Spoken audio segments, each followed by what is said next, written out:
نحمده ونصلي على رسوله الكريم اما بعد فاعوذ باللہ من الشیطان الرجیم بسم اللہ الرحمن الرحیم۔ میرے وجود کو اپنے اندر سمیٹتی جا رہی ہے اور میں بے بسی سے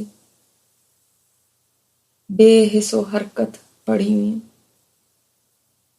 ہائے اب میرا کیا ہوگا؟ مجھے اس وقت صرف اپنا خیال ہے اور سوائے اپنی کسی اور کی بھی سوچ نہیں ہے۔ شوہر، بچے، گھر، ماں باپ، رشتہ دار، دوست احباب سب زمین کے نیچے جاتے ہی میرے لیے بے معنی رشتے ہو گئے۔ نہ اب مجھے ان کی کوئی پرواہ ہے، نہ ہی میری سوچ میں کہیں وہ ہیں۔ یہی وہ رشتے تھے جن کے ساتھ میری صبح ہوتی تھی اور جن کے کاموں کے ساتھ ہی میری رات ڈھل جاتی تھی، جن کی سوچیں ہر وقت ذہن پہ سوار رہتی تھیں اور جن کی باتیں سارا وقت میری زبان پہ ہوتی تھی، جن کے بغیر میں اپنی زندگی کا تصور بھی نہیں کر سکتی تھی اور جن کا اپنے بغیر جینا مشکل سمجھتی تھی۔ اور میں کہا کرتی تھی کب فارغ ہوں گی ان کاموں سے، زندگی میں تو وقت نہیں آیا، البتہ اب بالکل فارغ ہو گئی ہوں۔ میری زندگی کے سبھی وی آئی پیز ایسے ہو چکے ہیں جیسے کبھی تھے ہی نہیں۔ آج مجھے فکر ہے تو صرف اپنی، کتنی جلدی انسان کی ترجیحات بدل جاتی ہیں، اس کی سوچ، اس کی ڈائریکشن، اس کے گولز، اس کے محور کیسے بدل جاتے ہیں۔ صرف زمین کے نیچے جانے کی دیر ہوتی ہے اور انسان کی دنیا ہی بدل جاتی ہے۔ میرے پاس عمل تھوڑا ہے اور اس جگہ پر عمل کی پونجی کی تو ضرورت ہے، جس پر میں نے زندگی میں سب سے کم توجہ دی، اسی پر تو یہاں نجات ملنی ہے۔ مگر مجھے تو یہ ہوش تب آیا جب وقت گزر چکا تھا۔ چند گھنٹوں کی زندگی کتنی پرفریب تھی، دن، مہینے، سال گزرتے چلے گئے، پتہ ہی نہیں چلا۔ میں خوش ہوا کرتی تھی کہ میں جوان ہوں، حالانکہ ہر گزرنے والا وقت مجھے میری منزل موت کے قریب کر رہا تھا۔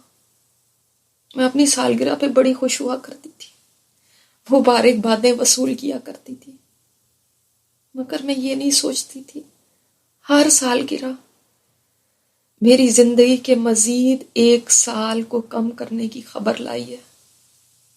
میری زندگی جوں جوں گزرتی جا رہی تھی، میری امیدیں اور جوان ہوتی جا رہی تھی، خواہشات اور بڑھ رہی تھی، اور ان خواہشات کو پوری کرنے کے لیے میں دن رات ایک کر دیتی تھی۔ زندگی بڑی حسین گزر رہی تھی، پارٹ ٹائم جاب کرتی تھی، پتہ ہی نہیں چلتا تھا دن کب نکلا اور کب گزر گیا۔ گھر کی مصروفیات، بچوں کی بھاگ دوڑ، جاب کے دندے، اس کے بعد جو وقت بچتا تھا وہ انٹرٹینمنٹ میں گزر جاتا تھا۔ وقت کا دریا تیزی سے بہتا ہی چلا گیا اور میں موت سے غافل شاہراہ زندگی پر تیزی سے دوڑتی چلی گئی اور یہی سمجھتی رہی کہ ابھی بہت وقت پڑا ہے، جبکہ موت میرے سر پہ کھڑی تھی۔ لوگ مٹی ڈالتے جا رہے ہیں اور اس اندھیری کوٹھڑی میں، جہاں نہ کوئی تکیہ ہے، نہ کوئی فرنیچر ہے، نہ کوئی نرم گدا ہے، نہ کوئی لائٹ ہے، نہ کوئی فریش ایئر ہے، نہ گرمی سردی کا کوئی انتظام ہے، نہ کوئی دوست اور نہ کوئی ساتھی ہے، نہ ہی کوئی موبائل فون ہے کہ اس سے کسی کا حال احوال پوچھ لیتی، نہ کوئی ای میل ہے، نہ ٹی وی ہے کہ اس سے جی بہلا لو، نہ ناول اور افسانے ہیں جن سے ٹائم پاس کر لو۔ یہاں تو صرف تنہائی ہے اور صرف وحشت ہے۔ یہاں کے لیے کوئی ساتھی اگر لانا تھا تو زندگی میں اس کو تیار کرنا تھا۔ آپا کہا کرتی تھی قرآن قبر کا ساتھی بنتا ہے، مگر میرے پاس تو یہ ساتھی نہیں ہے. لوگ لگتا ہے اپنے کام سے فارغ ہو چکے ہیں. بہت بوجھ میرے اوپر محسوس ہو رہا ہے. اس کے بعد مجھے قدموں کی چاپ سنائی دے رہی ہے. آہستہ آہستہ یہ آواز دور ہوتی جا رہی ہے. کیا یہ مجھے چھوڑ کے جا رہے ہیں؟ بس اتنا سا ساتھ تھا. تم جانتے بھی ہو کہ میں یہاں اکیلی ہوں، تب بھی مجھے چھوڑ رہے ہو. کیا تمہیں میرا خیال نہیں ہے؟ تم سب میرے اپنے ہو. جیسے جیسے قدموں کی آواز ہلکی ہو رہی ہے، میرا وجود گویا ٹوٹنے لگا ہے.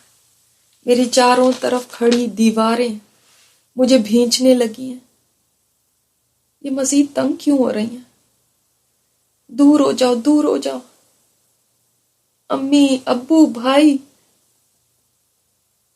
آپا، میں پس رہی ہوں. میری پسلیاں اس بھینچنے کی وجہ سے ایک دوسرے کے اندر گھسی چلی جا رہی ہیں. کوئی ہے؟ کوئی میری آواز سن رہا ہے؟